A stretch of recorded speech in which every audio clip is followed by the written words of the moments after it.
Hey folks, I'm excited to share some stories with you today that I've written myself. Whether you're a long-time follower or just joining us, I'd love to hear your thoughts on these tales. Don't forget to give this video a like and subscribe if you're new here. Let's dive in, and I hope you enjoy.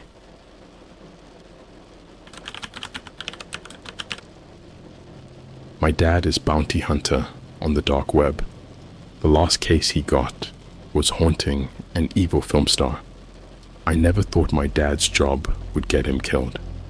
You see, my dad isn't your regular guy. He's a bounty hunter, but not the kind that goes after bail jumpers or petty criminals. No, my dad hunts the most dangerous, elusive criminals on the dark web. And his last case, well, it was something straight out of a nightmare. I should probably start from the beginning. My dad, let's call him John for anonymity, started working as a bounty hunter when I was still a kid. He was good at it too. Really good.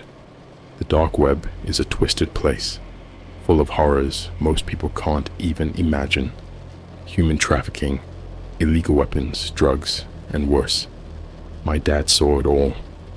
He always came back home, though, always with a story and a promise that he would keep us safe. It was a normal evening when he got the call. I was in my room, playing video games, when I heard his phone ring. My mom and I had gotten used to those late-night calls. They meant Dad was going on another job. But this time, there was something different in his voice.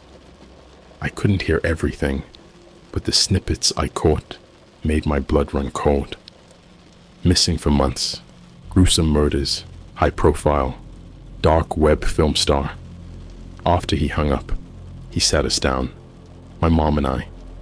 He said he was going after someone big, someone who had been evading capture for a long time, an actor who starred in some of the most disturbing films on the dark web. Films that showed real murders, real torture, the kind of stuff that makes snuff films look like Saturday morning cartoons. He told us not to worry, that he had handled worse, but I could see it in his eyes. This one scared him. A few days later, he was gone. No contact, no updates. We tried calling, but his phone was off. Days turned into weeks, and then the police came to our door. They found his car abandoned at a rest stop. No signs of struggle, no clues. That was when I decided to take matters into my own hands. I wasn't going to sit around and do nothing while my dad was out there, possibly in danger. I started digging into his files, his notes, anything that might give me a lead. I knew my way around a computer, so accessing the dark web wasn't too hard. What I found there, well, I wish I hadn't. My dad was tracking a man known only as the Star. He was famous or infamous in certain circles for his films. They weren't just any films. They were live-streamed torture sessions, real people being mutilated and killed for the sick pleasure of his audience. And he was untouchable. Every attempt to track him down ended in dead ends or worse, more bodies. I found a forum where people discussed his latest work. They spoke in hushed tones, using coded language. But one post caught my eye. It was a countdown. A live stream was scheduled in less than 48 hours, and the poster hinted that it would be the most spectacular show yet. My heart sank. I knew I had to watch it. I needed to know if my dad was somehow involved. The night of the stream, I locked myself in my room and logged on. The screen was black at first, then flickered to life. It was a dimly lit room, and a man in a mask stood in front of the camera. He was talking, but I barely heard the words. My eyes were drawn to the background, where I saw a figure tied to a chair. As the camera zoomed in, my worst fears were confirmed. It was my dad. He was beaten, bloodied, barely conscious. The star walked over to him, taunting him, talking about how no one escapes, how no one survives. I wanted to scream, to shut off the computer, but I couldn't. I was frozen, glued to the horror unfolding before me. Then, the star did something that still haunts me. He turned to the camera and spoke directly to the audience. He said this was a warning, a message to anyone who thought they could stop him. He reached into his pocket and pulled out a syringe. He injected my dad with something, and within seconds, my dad started convulsing. The star just laughed, a chilling, soulless laugh that echoed in my mind long after the screen went black. I don't know how long I sat there, staring at the blank screen. My dad was gone, taken by a monster who thrived on the suffering of others, and I was left with nothing but a burning desire for revenge. But as I dug deeper, I realized there was more to this. The star wasn't just some psychopath with a camera. He was part of something bigger, something darker, a network of elite individuals who funded and enjoyed these horrors. People with power, influence, and a sick taste for human suffering. This was just the beginning. I knew I had to go deeper to uncover the truth behind the star and the evil elites that protected him. But every step I took brought me closer to the darkness, and I wasn't sure if I would ever come back. The days after witnessing my dad's murder were a blur of rage and sorrow. I couldn't eat, couldn't sleep. All I could think about was the star and his sickening network. I needed to know who these elites were and why they were untouchable. The police had given up, treating my dad's case as another unsolved disappearance, but I couldn't let it go. I wouldn't let it go. I started by reaching out to some of my dad's old contacts, people he had worked with in the past. Most of them were reluctant to talk, too afraid of getting involved, but one name kept coming up. Marcus, a former dark web hacker turned informant. He had helped my dad on a few cases before going underground. Finding Marcus was a challenge in itself. He had erased almost all traces of his existence. But after days of searching, I finally found a lead, a small, obscure forum where he occasionally posted under the alias Ghost. I sent him a message, pouring out my story and begging for his help. Days passed with no response, and I was beginning to lose hope when I finally received a reply. Meet me at the old warehouse on 5th and Elm. Come alone, midnight. The message was short and cryptic, but it was something. I didn't tell my mom where I was going. She was already falling apart, and I didn't want to add to her worry. I grabbed a flashlight and a pocket knife, more for my own peace of mind than any real protection, and headed out. The warehouse was as eerie as you might expect. Abandoned and dilapidated, it loomed like a specter in the moonlight. I crept inside, my footsteps echoing in the vast empty space. As my eyes adjusted to the darkness, I saw a figure step out from the shadows. "Ghost?" I called out, my voice trembling slightly. "Yeah, it's me," he replied, his voice low and gravelly. "You must be John's kid." We didn't waste time on pleasantries. I told him everything, about the stream, about the star, about the elites. He listened intently, nodding occasionally. "I've heard of this star before," Marcus said. "He's bad news, but he's just the tip of the iceberg. The real danger is the people behind him. They're powerful, connected. They call themselves the Circle." The Circle. The name sounded almost mundane, but the way Marcus said it sent chills down my spine. "They're a group of elites who control everything from behind the scenes," he continued. "They use the dark web to indulge their darkest fantasies. and they have the resources to make anyone who crosses them disappear. How do I find them? I asked, desperation creeping into my voice. You don't, Marcus replied. At least not directly. But there's a way to get closer. There's a man named Victor.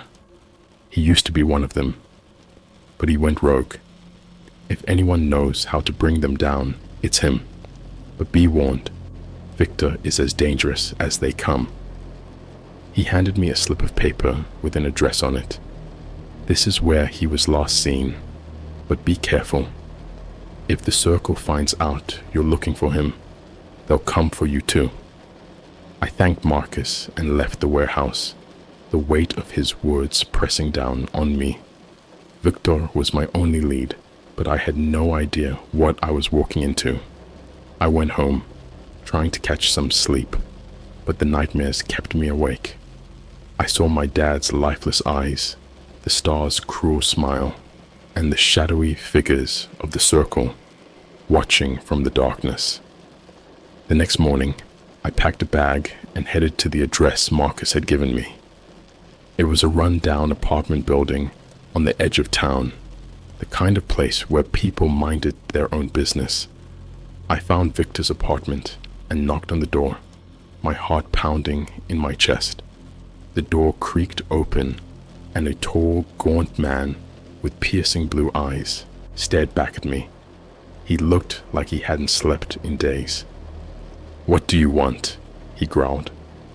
"I'm looking for Victor," I said, trying to keep my voice steady. "Marcus sent me." At the mention of Marcus, Victor's expression softened slightly. He opened the door wider and motioned for me to come in. The apartment was a mess, papers and empty bottles scattered everywhere. Victor sat down in a worn-out chair and gestured for me to sit. "Why are you here?" he asked, his voice weary. I told him everything, just like I had told Marcus. He listened without interrupting, his eyes narrowing as I mentioned the circle.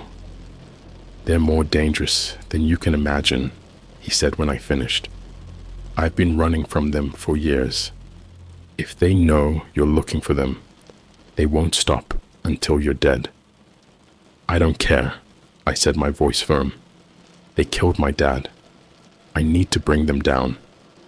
Victor studied me for a moment, then nodded. "All right. But if we're going to do this, you need to know what you're up against." He leaned forward, his eyes boring into mine. "The circle isn't just a group of sick individuals. They're a cult, and their leader, he's not human. He's something else, something ancient and evil. They worship him, and he grants them power in return for their loyalty." I stared at him, trying to process what he was saying. "Not human? What do you mean?" "I mean, he's a demon," Victor said flatly. "An ancient entity that feeds on pain and suffering. The circle conducts rituals, sacrifices to appease him. Your dad was likely a part of one of those rituals." My mind reeled. It sounded insane, but after everything I'd seen, I couldn't dismiss it outright. "How do we stop them?" I asked, my voice barely a whisper. "There are ways," Victor replied, "but it won't be easy. We need to gather evidence, expose them, and to do that, we need to infiltrate their ranks." He stood up and walked over to a locked cabinet, pulling out a small vial filled with a dark, viscous liquid. "This is our ticket in. It's a drug they use, something that opens the mind to their influence. If we can get close enough, we can find the proof we need." I took the vial, feeling a mix of fear and determination. This was it, my only chance to avenge my dad and stop the circle. But as I looked into Victor's eyes, I realized the true danger of what I was about to do. There was no turning back now. I was stepping into the darkness, and I could only hope I would find a way out. Taking the vial from Victor felt like crossing a point of no return. The dark, viscous liquid inside seemed to swirl with an almost hypnotic malevolence. Victor handed me a small syringe and showed me how to use it, cautioning me about the effects. "This stuff is potent," he said. "It will mess with your head, make you see things, feel things, but it's the only way to get close to them. You need to be careful. If you start to lose control, it could end badly." I nodded, trying to steady my nerves. Victor gave me a burner phone and told me to contact him once I was inside. He handed me a small, discreet camera that I could clip to my clothes to gather evidence. As I left his apartment, he gave me one last piece of advice. "Trust no one," he said, his eyes dark and intense. "Not even me." With that ominous warning ringing in my ears, I headed back home to prepare. I didn't tell my mom what I was doing. She was already on the edge, barely holding it together. I couldn't risk her trying to stop me. I left her a note, just in case I didn't make it back. The address Victor provided led me to an upscale club on the outskirts of the city, a place that looked completely out of place considering the horrors it concealed. As I walked through the front doors, the music and lights felt like an assault on my senses. I made my way to the bar and ordered a drink, trying to blend in. The vial felt heavy in my pocket, a constant reminder of what I had to do. I waited until the club was packed, the lights dimmed, and the music pulsed with a hypnotic beat. Then in a moment of resolve, I made my way to the bathroom. Locking myself in a stall, I pulled out the vial and syringe, my hands shaking. I filled the syringe with the dark liquid and injected it into my arm. Almost immediately, a wave of dizziness washed over me, followed by a disorienting rush of sensations. I stumbled out of the bathroom, the world around me shifting and warping, faces blurred, and the music became a distorted cacophony. I felt a hand on my shoulder, guiding me through the crowd. I turned to see a tall man with cold, dark eyes. "Welcome," he said, his voice smooth and menacing. "We've been expecting you." He led me to a hidden door at the back of the club, which opened to a dimly lit hallway. My heart pounded as we walked deeper into the building, the air growing colder and more oppressive. We stopped at another door, and the man knocked in a peculiar rhythm. The door swung open, revealing a room filled with people in masks, their eyes glinting with malicious intent. The room was lavishly decorated, a stark contrast to the sinister atmosphere. At the center stood a figure in a mask that resembled a twisted, demonic visage. I recognized him immediately. The Star. "Ladies and gentlemen," the Star announced, his voice dripping with malevolence. "We have a new guest tonight, one who seeks to join our ranks." I felt every eye in the room turn to me, scrutinizing, judging. The Star approached, his mask hiding any trace of humanity. He reached out and touched my face, sending a shiver down my spine. "Tell me," he said, his voice a sinister purr. "Why are you here?" I struggled to find my voice, the drug clouding my thoughts. "I want to be part of the circle," I managed to say, hoping it sounded convincing. The Star laughed, a chilling sound that echoed through the room. "Very well," he said. "But first, a test." He snapped his fingers, and two men dragged a bound and gagged woman into the center of the room. Her eyes were wide with terror, and she struggled against her restraints. The Star handed me a knife, its blade gleaming under the dim lights. "Prove your loyalty," he commanded. I stared at the knife, my hands trembling. The room seemed to close in around me, the faces of the masked elites leering with anticipation. I knew I couldn't do it, but if I refused, my cover would be blown, and I would be next. In a moment of desperation, I lunged at the star, hoping to catch him off guard, but he was faster, effortlessly deflecting my attack and knocking the knife from my hand. The room erupted in chaos as the elites moved to subdue me. "Fool," the star hissed, grabbing me by the throat. "Did you really think you could infiltrate us?" Pain exploded in my head as he slammed me against the wall. I felt the world spinning, the drug amplifying every sensation. Just as I was about to lose consciousness, I heard a commotion outside the room. Shouts, the sound of fighting. The door burst open, and Victor stormed in, gun in hand. He fired at the elites, dropping several of them before they could react. The star released me, turning his attention to Victor. Taking advantage of the distraction, I scrambled to my feet and grabbed the knife. With a surge of adrenaline, I plunged the knife into the star's back. He let out a roar of pain, turning to face me with a look of pure hatred. But before he could retaliate, Victor shot him, the bullet tearing through his chest. The room fell silent as the star crumpled to the ground, his mask cracking and revealing a glimpse of his true monstrous face. Victor grabbed my arm and pulled me towards the door. "Come on," he urged. "We need to get out of here." We raced through the hallway, the sounds of pursuit growing fainter. We burst out of the club and into the night, the cold air a stark contrast to the suffocating atmosphere inside.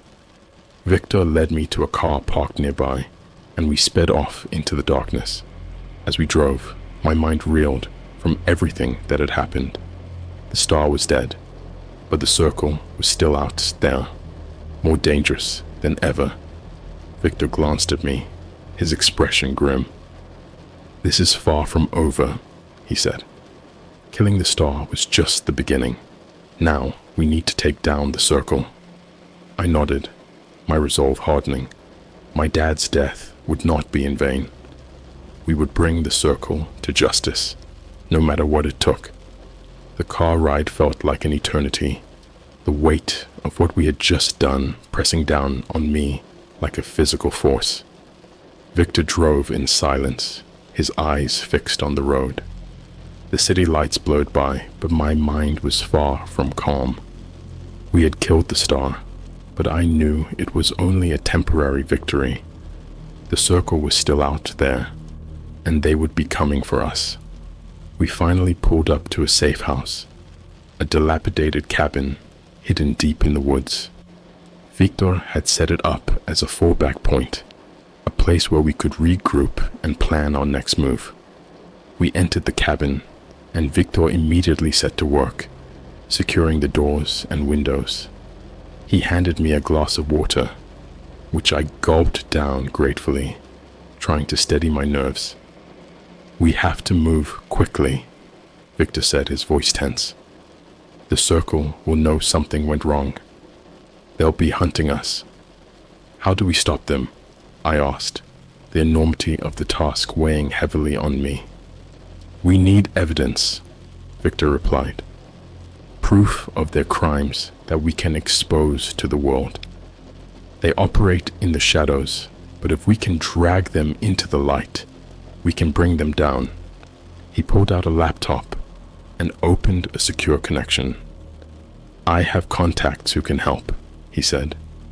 "People who owe me favors, but it's going to be dangerous. They won't hesitate to kill anyone who gets in their way." As he worked, I couldn't shake the image of the stars we were up against. The laptop screen flickered to life, and Victor began typing furiously.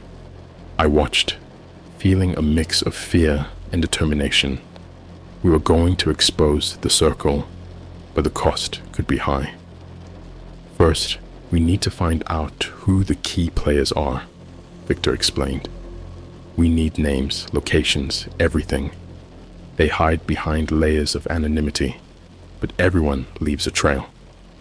He hacked into several dark web forums and encrypted chat rooms, searching for any mention of the circle.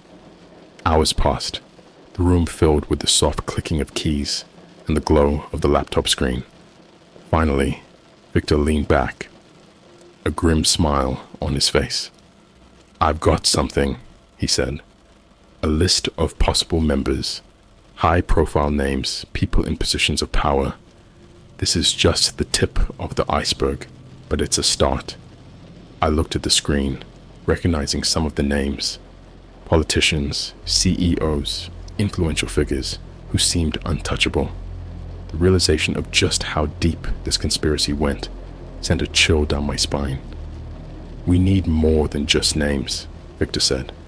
"We need proof. And for that, we need to get closer." "How do we do that?" I asked, feeling the weight of the task ahead. "We go undercover," Victor replied. "We infiltrate their meetings, gather evidence, and expose them from the inside." The plan was risky, but it was our only shot. We spent the next few days preparing, gathering disguises, and creating fake identities. Victor taught me how to blend in, how to navigate their world without drawing attention. It was a crash course in deception, but I had no choice but to learn quickly. Our first target was a mansion on the outskirts of the city, a place where the circle was rumored to hold their gatherings. We arrived under the cover of darkness, dressed in our disguises. The mansion was opulent, a stark contrast to the evil that took place within its walls. We blended in with the other guests, our fake invitations granting us access. The atmosphere was tense, the air thick with anticipation. As we entered the main hall, I saw them, masked figures mingling, their eyes watching, calculating. Victor nudged me, pointing towards a staircase that led to the upper floors.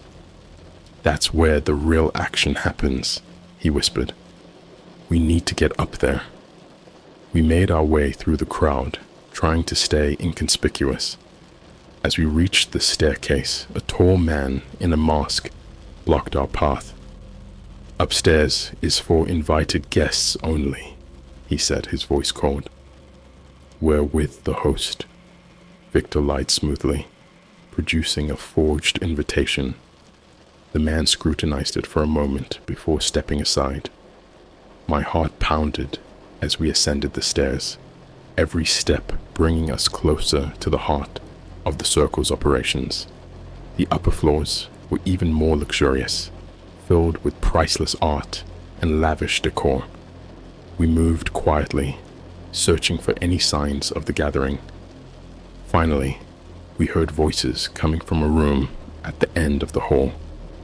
Victor motioned for me to stay back as he crept closer, peering through a crack in the door.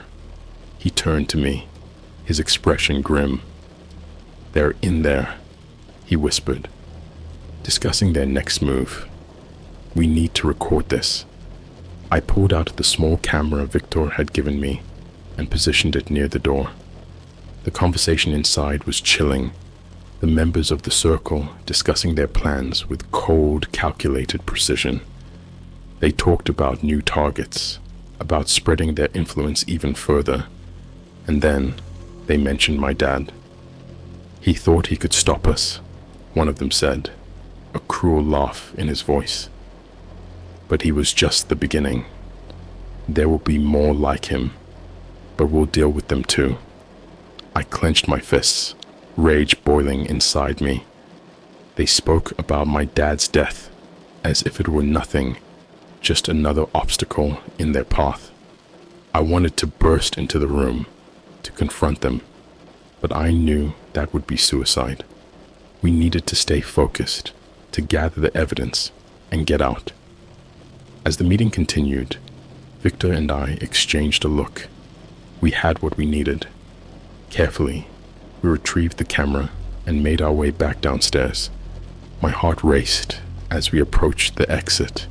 every step filled with tension.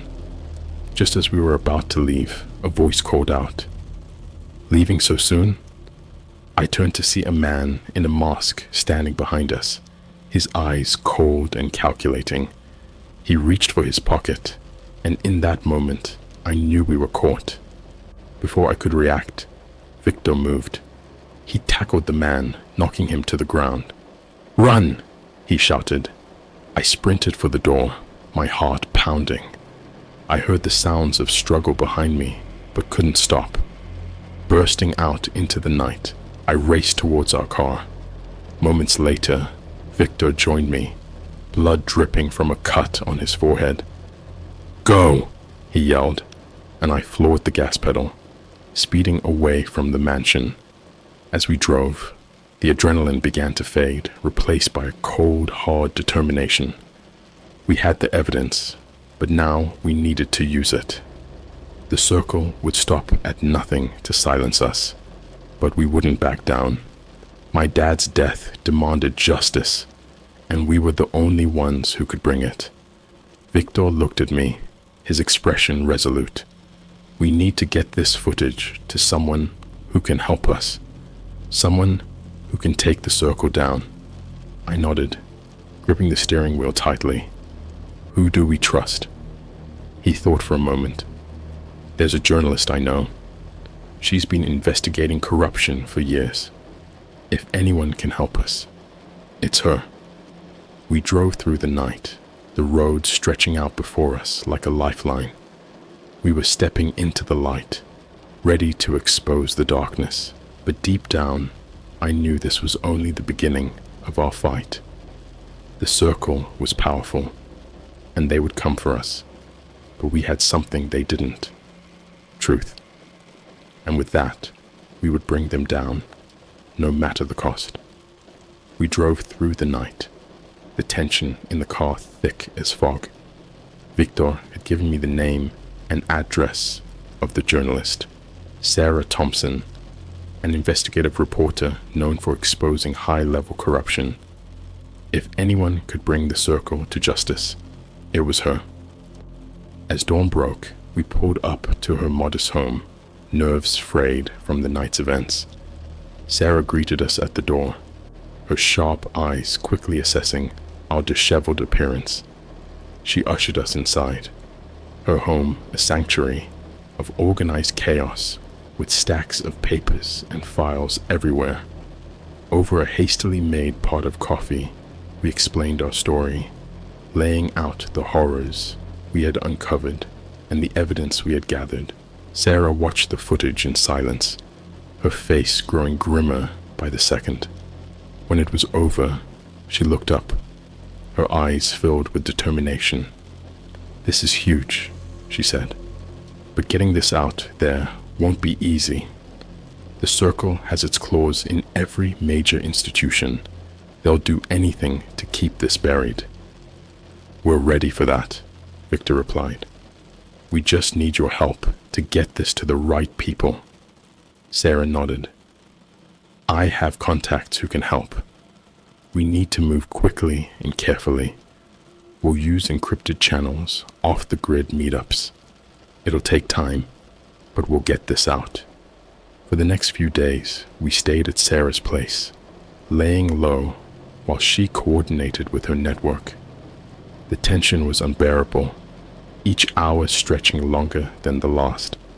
We knew the circle wouldn't just sit back.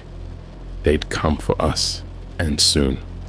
One night, as we were poring over more files, the power suddenly cut out, plunging the house into darkness.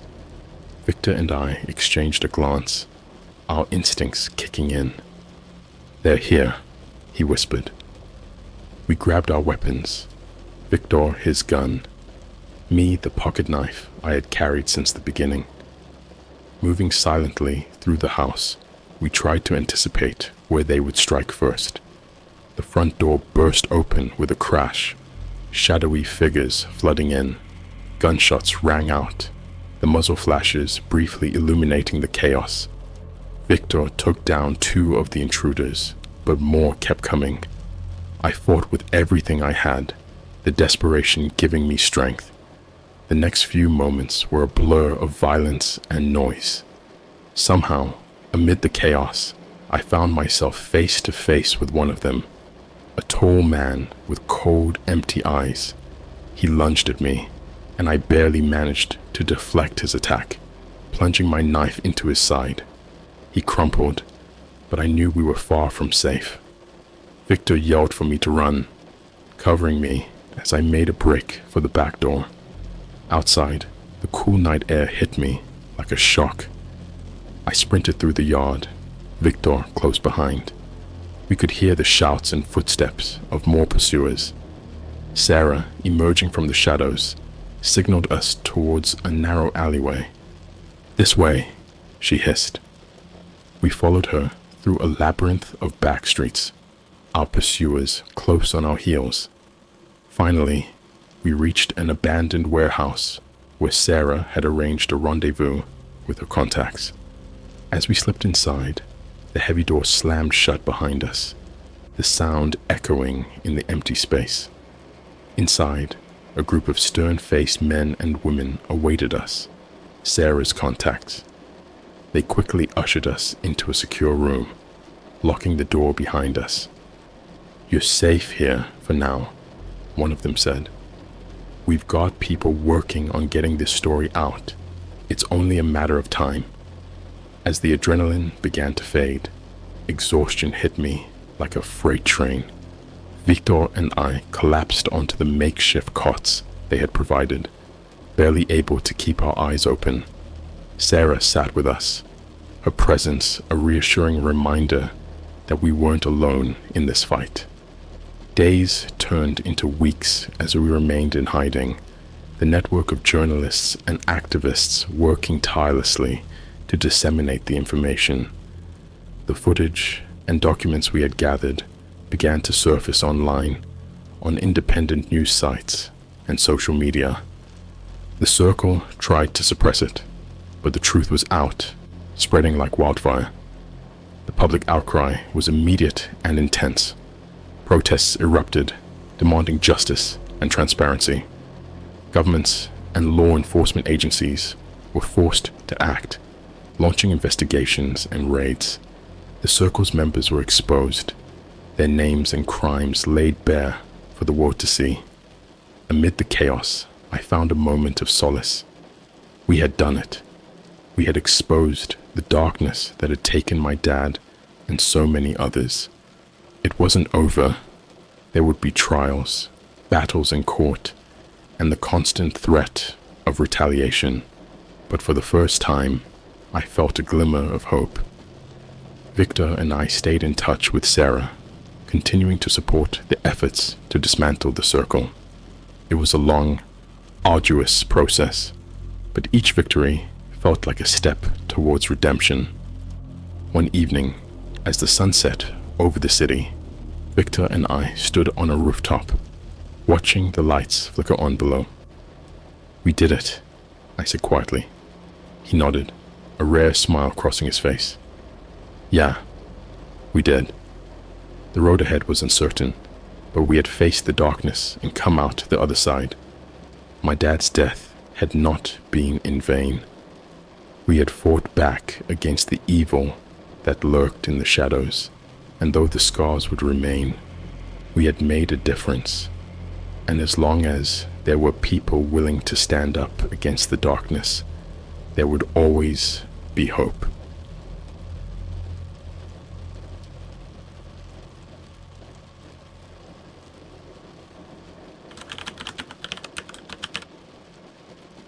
My brother sold his soul on the dark web.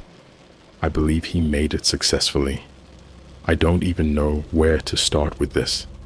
It sounds insane, and I know it does, but I have to get it out there. My brother Mark sold his soul on the dark web, and I'm convinced he managed to pull it off. This isn't some edgy teenage nonsense either. This is real. I'm writing this in the hope that someone will believe me, or at least to get this weight off my chest. Mark and I grew up in a pretty normal family. Nothing special, just middle-class suburban life. Our parents were decent, no major trauma or abuse. If anything, Mark was the golden child. He excelled in school, sports, everything. I was just me, the average sibling. Things started to change after our parents died in a car accident. It hit us both hard, but Mark took it to another level. He started spending all his time on his computer, diving into the darkest corners of the internet. It wasn't just typical teen rebellion. He became obsessed. I could hear him talking to people on his headset, but the conversations were always hushed, secretive. He'd spend hours, sometimes days, locked in his room. The only time he'd come out was to grab some food or to use the bathroom. One night, I overheard a conversation that chilled me to my core. He was talking about selling his soul. I laughed it off at first, thinking he was just messing around, but the tone of his voice was different. It was serious, desperate. He was talking to someone about a ritual, a transaction. He sounded scared, but also excited. I tried confronting him about it, but he just brushed me off, told me to mind my own business. That's when the changes started. He began to look different. His skin turned pale, almost translucent, and he developed these dark circles under his eyes. He stopped eating and sleeping. It was like he was withering away. But it wasn't just his appearance. There was this presence around him. The air felt heavier, colder. One night I found him in the basement, surrounded by candles, strange symbols drawn on the floor in what looked like blood. He was chanting something in a language I couldn't understand. I freaked out, tried to pull him away, but he shoved me so hard, I hit the wall and blacked out for a few seconds. When I came to, he was just standing there, staring at me with this blank expression. His eyes were completely black, like voids. I didn't know what to do. I was scared, confused, and I felt completely alone. I tried talking to friends, but they just thought I was being dramatic. I even went to the police, but they said there was nothing they could do without any real evidence. Who would believe that someone could sell their soul? Things got worse. He started bringing home these weird artifacts, old books, bones, jars filled with strange liquids. His room smelled like rot and decay. I'd hear him whispering to someone, but whenever I checked, he was alone. The house felt different too. Shadows seemed to move on their own, and there were these strange noises, whispers, footsteps, scratching. I started sleeping with my door locked and a knife under my pillow. One night, I woke up to find Mark standing over me, just staring. His eyes were back to normal, but they looked empty, hollow. He didn't say anything, just turned and walked away. I followed him to the basement, where he had set up another ritual. This time, there was a figure standing in the middle of the circle. It was tall, covered in a cloak, and its face was hidden. The air was freezing, and I could feel this overwhelming sense of dread. Mark looked at me and said, "It's done. I've done it." His voice was different, almost mechanical. The figure turned to me, and I could feel its gaze, even though I couldn't see its eyes. I wanted to run, but I was frozen in place. The figure reached out, and I felt this intense pain in my chest, like it was being ripped apart. Then everything went black. I woke up in my bed, sweating and shaking. I ran to Mark's room, but he wasn't there. The basement was empty too. No candles, no symbols, nothing. It was like it had never happened, but I knew it wasn't a dream. My chest still hurt, and I could feel this lingering sense of dread. Days turned into weeks, and Mark didn't come back. I started seeing things, shadows moving in the corners of my eyes, figures standing at the end of my bed. I could hear whispers, feel cold hands touching me in the night. I knew something was wrong, something beyond comprehension.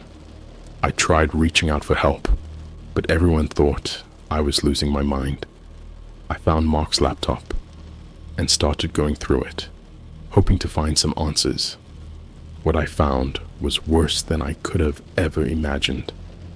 There were chat logs, videos, documents, all about dark rituals, selling souls, contacting entities from beyond. There were recordings of Mark talking to someone or something in a language that wasn't human. The more I read, the more I felt like I was being watched. Then I found the final message Mark had sent before he disappeared.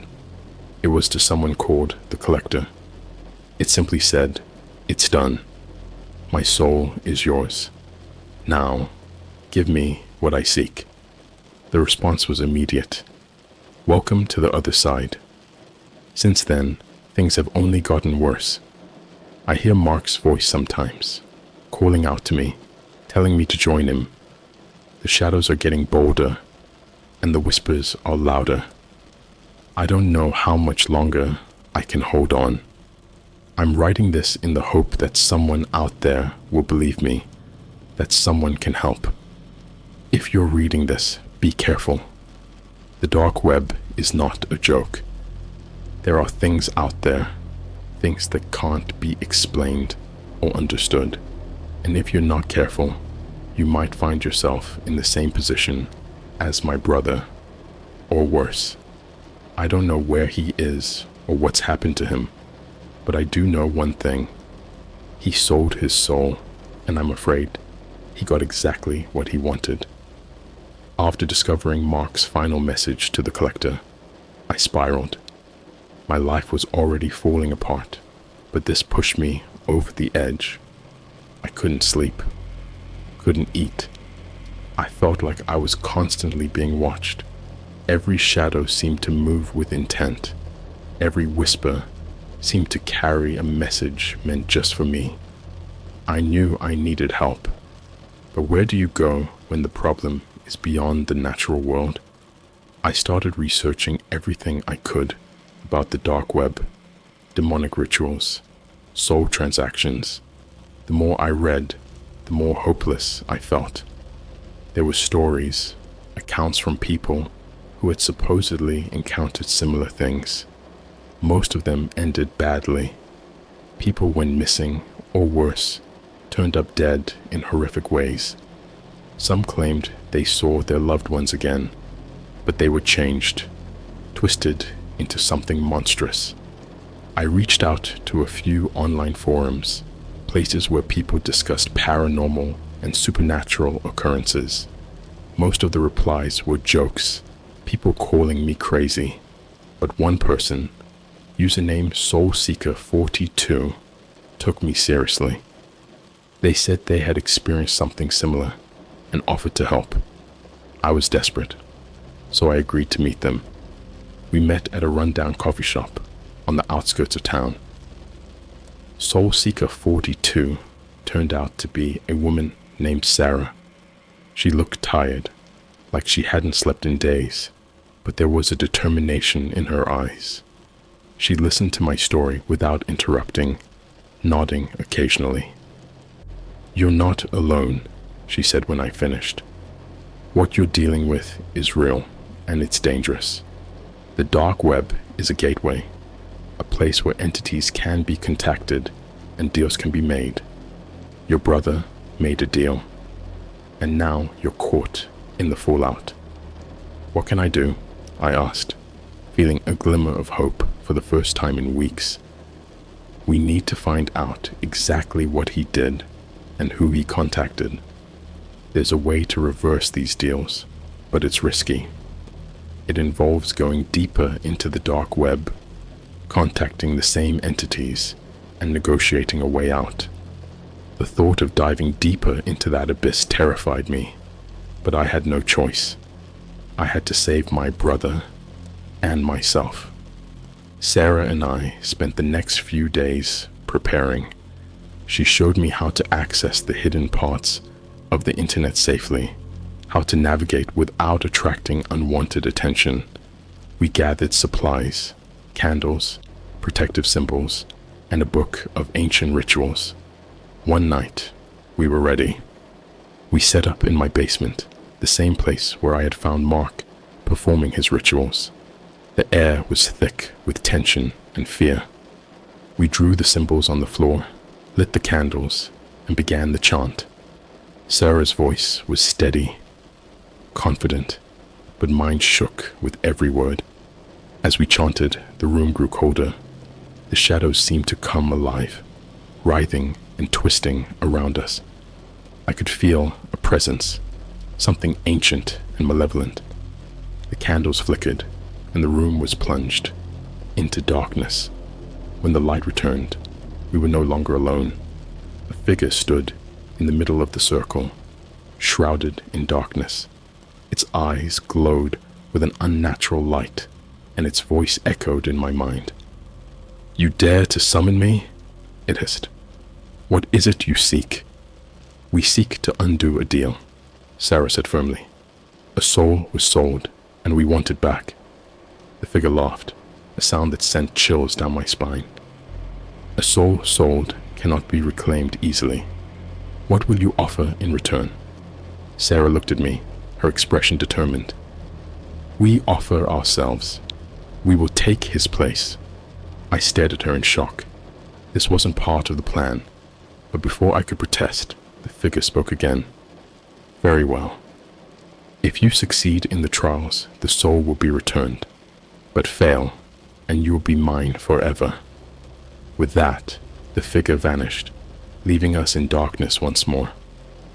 The candles relit, and I could see the fear in Sarah's eyes. "What have you done?" I whispered, my voice trembling. "It's the only way," she replied. "We have to face the trials and win, or we'll be trapped. But we can do this. We have to." The trials began that night. They weren't physical challenges, but psychological torment. We were forced to confront our deepest fears, our darkest memories. The figure appeared frequently, taunting us, trying to break our resolve. I saw Mark, or what was left of him. He was a twisted version of himself, his eyes empty and soulless. He begged for help, but I couldn't reach him. Sarah and I fought through the trials together, supporting each other when one of us faltered, but the toll it took on us was immense. I could feel my sanity slipping away, my mind unraveling. The line between reality and nightmare blurred, and I started seeing things that weren't there. Or maybe they were. Days turned into weeks, and I lost track of time. I could see the strain in Sarah's eyes, the same exhaustion I felt. We were both on the edge, but we couldn't give up. We had to save Mark and ourselves. Then came the final trial. We were back in the basement, standing in the circle. The figure appeared, more menacing than ever. "This is your last chance," it hissed. "Face your greatest fear, and the soul will be returned." I felt a surge of determination. This was it. I had to succeed. I closed my eyes and thought of Mark, of our childhood, of the love we shared. I focused on that, using it as my strength. When I opened my eyes, the figure had transformed into my worst nightmare, a twisted, monstrous version of myself. It lunged at me, but I stood my ground. I faced it head on, refusing to let it break me. I screamed, pouring all my fear, anger, and pain into that cry. The figure wavered, then shattered into nothingness. When the light returned, the figure was gone, and Mark stood before me, his eyes filled with tears. "Thank you," he whispered, before collapsing to the ground. Sarah and I rushed to him, and I could feel his pulse, weak but steady. We had done it. We had saved him. But the cost was high. The shadows still lingered, The whispers still haunted me. I knew we had won, but the scars would remain forever. We had ventured into the darkest parts of the human soul and emerged victorious, but we were changed, marked by the experience. As we helped Mark back to his room, I realized that our lives would never be the same. We had faced the darkness and survived, but the darkness had left its mark on us. We were no longer the same people we had been, and we would carry the weight of that journey for the rest of our lives. The days after saving Mark were a blur. He was weak, disoriented, and didn't remember much of what had happened. Sarah stayed with us, helping me take care of him. The house felt different, lighter somehow, but the shadows and whispers still lingered in the corners of my mind. I couldn't shake the feeling that we had only scratched the surface of something much darker. Mark's recovery was slow. He barely spoke, and when he did, it was in fragmented sentences, often about things that made no sense. The dark web, it's not just a place. It's alive, he'd mutter, eyes wide with fear. I tried to get him to explain, but he'd just shake his head and retreat into silence. Sarah suggested we keep a close watch on him, and I agreed. We took turns staying up at night, making sure he was safe.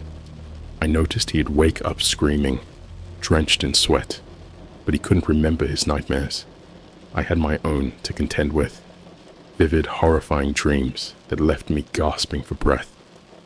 One night, Mark finally opened up. It was past midnight, and the house was silent, except for the occasional creak. We were sitting in his room, the faint glow of a nightlight casting eerie shadows on the walls. "It started as a curiosity," he said, his voice barely above a whisper. "I wanted to see if it was real, if you could actually sell your soul. I found this forum full of people claiming they had done it. They gave instructions, detailed steps. It was all there." I listened, heart pounding. "Why did you do it, Mark? What did you want?" He looked at me, eyes filled with a mix of regret and fear. "Power. Knowledge. I wanted to know everything, to be able to do anything, but it wasn't worth it. Not even close. Once I made the deal, I felt this emptiness inside. It was like a part of me had been ripped away." Sarah, who had been quietly listening, spoke up. "We need to know who the collector is, Mark. Can you tell us anything about them?" Mark nodded slowly. "The collector isn't a person. It's an entity, something ancient and evil.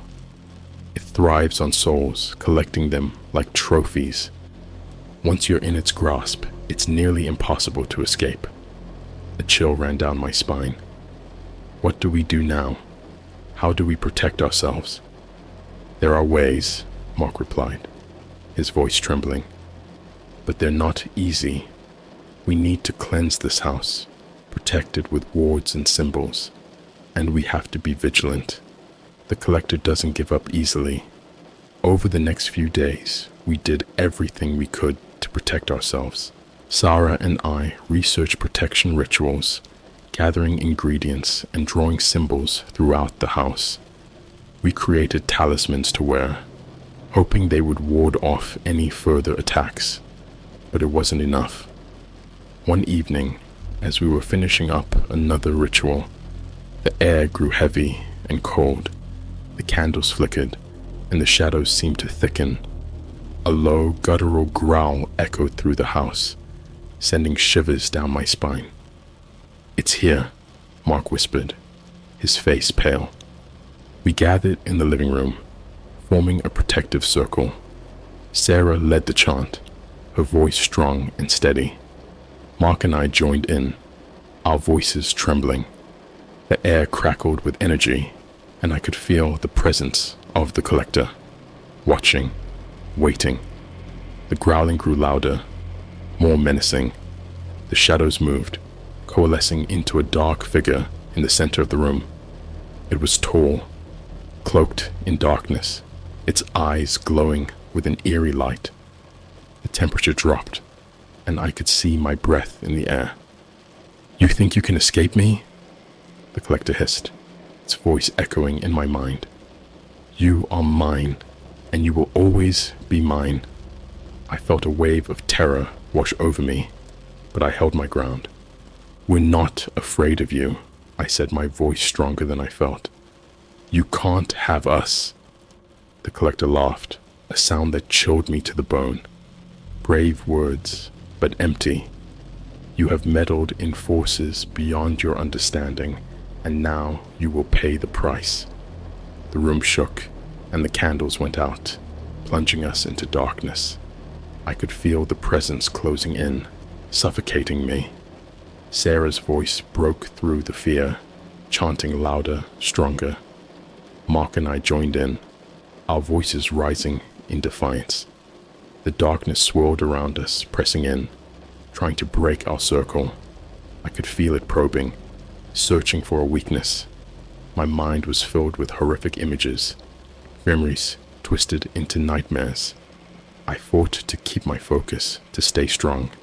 Just when I thought we couldn't hold on any longer, there was a blinding flash of light. The darkness recoiled, screaming in rage. The light grew brighter, pushing the collector back. The air cleared, and the room was filled with a warm, comforting glow. The collector was gone, banished back to wherever it came from. We collapsed to the floor, exhausted but alive. The house was silent. The oppressive presence lifted. Sarah looked at us, her face pale but determined. "We did it. For now. But we have to stay vigilant. The collector will try again, and we need to be ready." Mark nodded, his eyes filled with a mixture of relief and fear. "We'll be ready. We have to be." As we cleaned up the remnants of the ritual, I felt a sense of hope. We had faced the darkness and won, but the battle wasn't over. The collector would come back, and we had to be prepared. Our lives would never be the same, but we had each other, and together we would face whatever came next. Despite our victory, life didn't return to normal. The house felt different, scarred by the presence that had invaded it. Shadows still seemed to move on their own, and whispers echoed in the dead of night. We were always on edge, always watching. Mark's recovery was slow but steady. He was more himself, but there were moments when he seemed distant, lost in thoughts he wouldn't share. Sarah continued to stay with us, her presence a comforting reminder that we weren't alone in this fight. One night, about a month after our confrontation with the collector, I woke up to the sound of Mark's voice. It was soft, almost a whisper, coming from the basement. I crept out of bed and made my way downstairs, my heart pounding in my chest. Mark was standing in the middle of the basement, the symbols and candles from our previous rituals still faintly visible. He was staring at something in his hand, a small blackened object that seemed to pulse with a dark energy. "Mark," I called softly, not wanting to startle him. "What are you doing?"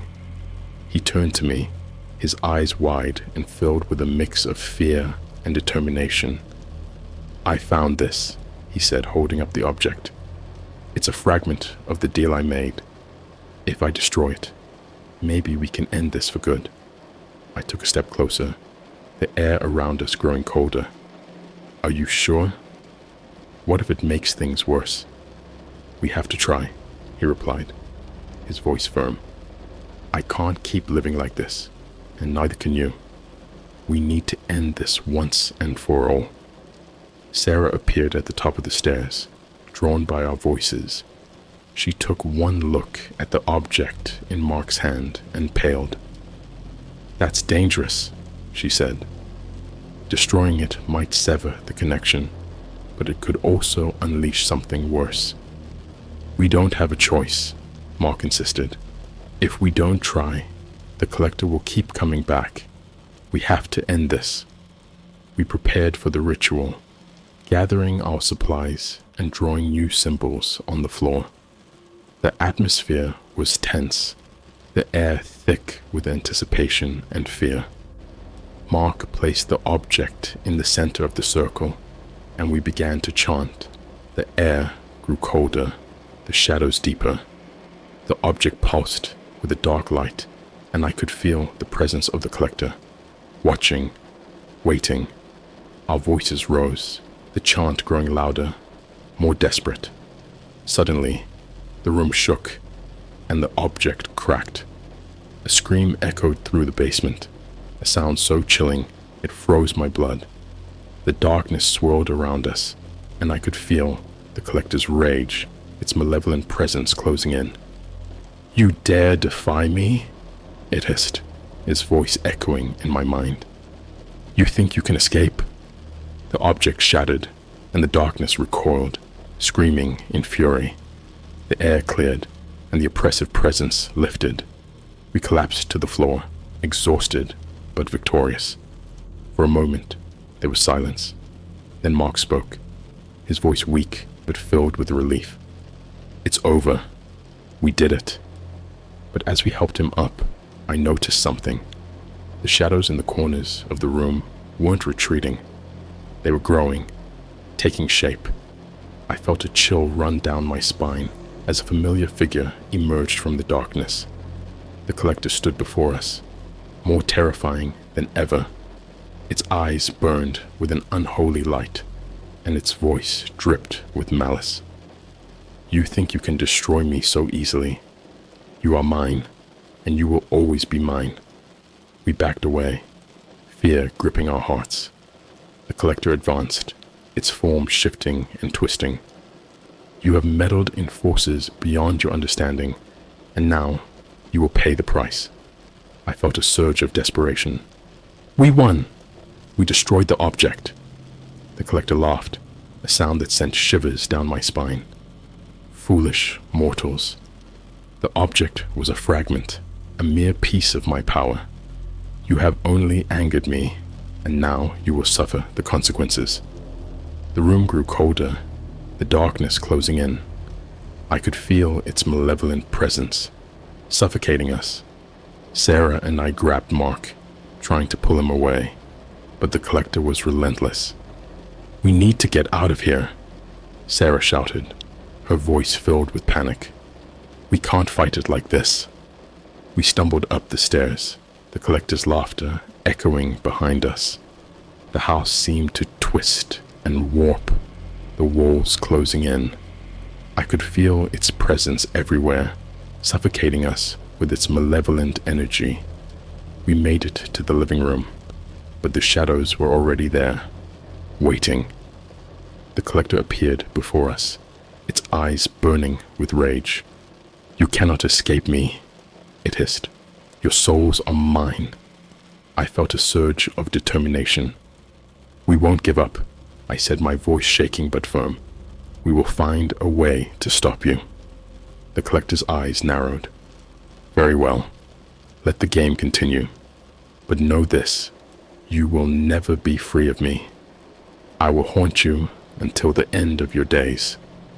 With that, the shadows receded, and the collector vanished. The house was silent once more, but the sense of dread remained.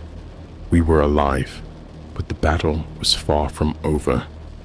As we sat in the dim light of the living room, I realized that our fight was only beginning. The collector was still out there, watching, waiting, and we had to be ready for whatever came next. Our lives were forever changed, but we were determined to face the darkness and fight for our souls. Together, we would stand against the collector and whatever horrors it sent our way. The days that followed were filled with a tense, uneasy calm. We knew the collector was still out there, watching, waiting for the right moment to strike. Mark, Sarah, and I were constantly on guard, jumping at every shadow, every whisper. The house felt like a prison, and the fear was suffocating. We knew we couldn't live like this forever. We had to find a way to end it, once and for all. Sarah suggested we seek out someone with more knowledge about these dark forces, a witch, a shaman, anyone who might know how to banish the collector for good. After some research and a few dead ends, we found someone who might be able to help. An old woman named Alara, living on the outskirts of town, known for her knowledge of the supernatural. People said she was a witch, but others called her a healer. We didn't care what she was, as long as she could help. We visited her small, cluttered home, the air thick with the scent of herbs and incense. Alara was old, her face lined with age and wisdom. She listened to our story without interruption, her expression serious. "You have tangled with a powerful entity," she said finally. "The collector is not easily banished. It feeds on fear, on souls. But there is a way. It will require great strength and courage." "What do we have to do?" I asked, my voice trembling, with a mix of hope and fear. "There is a ritual," Alara explained. "A final stand against the collector. You must face it in its realm, confront it with all your strength. If you succeed, it will be banished. But if you fail, your souls will be lost forever." We agreed without hesitation. There was no other choice. Alara spent the next few days preparing us, teaching us the chants, the symbols, and the protective spells we would need. She gave us each a talisman, a small stone engraved with ancient runes to carry with us for protection. The night of the ritual, we gathered in the basement once more. Alara drew the symbols on the floor, lit the candles, and began the chant. The air grew heavy and cold, and the shadows deepened. We joined in, our voices rising in unison. The room began to spin, the darkness closing in. I could feel the pull, the sense of being drawn into another realm. The air crackled with energy, and then, with a blinding flash, we were there. We stood in a vast, dark expanse, the ground beneath our feet shifting and writhing. The air was thick with the scent of decay, and the silence was deafening. Ahead of us, a figure stood, cloaked in shadows, its eyes burning with an unholy light. "You dare to challenge me in my own realm," the collector hissed, its voice echoing around us. "You will regret this." "We're not afraid of you," Sarah said, her voice strong and steady. "We've come to end this." The collector laughed, a sound that chilled me to the bone. "Brave words, but empty. You are mine, and you will always be mine." The ground beneath us shifted, and shadowy figures emerged, clawing at us with cold, skeletal hands. We fought them off, chanting the protective spells Alara had taught us, the talismans glowing with a faint light. The collector advanced, its form shifting and twisting, growing larger and more menacing. I could feel its power, its malevolent presence pressing in on us. But we stood our ground, our voices rising in defiance. The battle was fierce, the air crackling with energy. The collector lashed out, trying to break our circle, to drag us into the darkness. But we held firm, our chants growing louder, stronger. The talismans burned with a bright light, and I could see the shadows recoiling, retreating. "You cannot defeat me," the collector roared, its voice filled with rage. "I am eternal."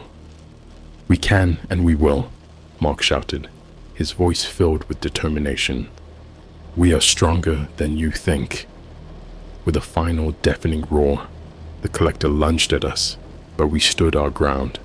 Our voices rose in a final, powerful chant, the light from the talismans blinding. The darkness around us shattered, the shadows dissolving into nothingness. The collector screamed, its form disintegrating, its power collapsing. The ground beneath us shook, and then, with a blinding flash, we were back in the basement.